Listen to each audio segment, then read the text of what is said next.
Le besoin est défini, vital, nécessaire, naturel. Il peut être satisfait, alors que le désir, apparatif infime variable et jamais comblé, il en veut toujours plus. On ne peut vivre sans satisfaire ses besoins, qui sont donc nécessaires, mais on peut vivre sans satisfaire ses désirs.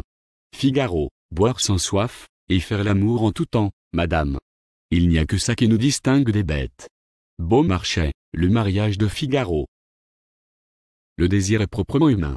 En ce sens, notre incapacité à combler nos désirs ne serait pas tant la marque de notre faiblesse que celle de notre éloignement de l'animalité. Autrement dit, nos désirs témoignent de notre appartenance à l'histoire et à la culture. Les besoins des animaux sont toujours les mêmes, tandis que les désirs évoluent en entraînant la transformation des conditions d'existence de l'homme.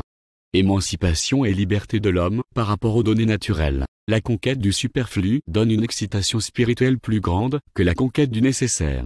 L'homme est une création du désir, non pas une création du besoin. Gaston Bachelard, La psychanalyse du feu.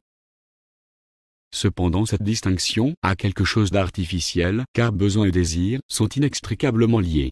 De plus, n'est-ce pas faire preuve d'une certaine ignorance orgueilleuse que de donner une représentation aussi figée et simpliste du besoin animal? Celui-ci n'est-il pas plus souple et variable qu'on ne le pense?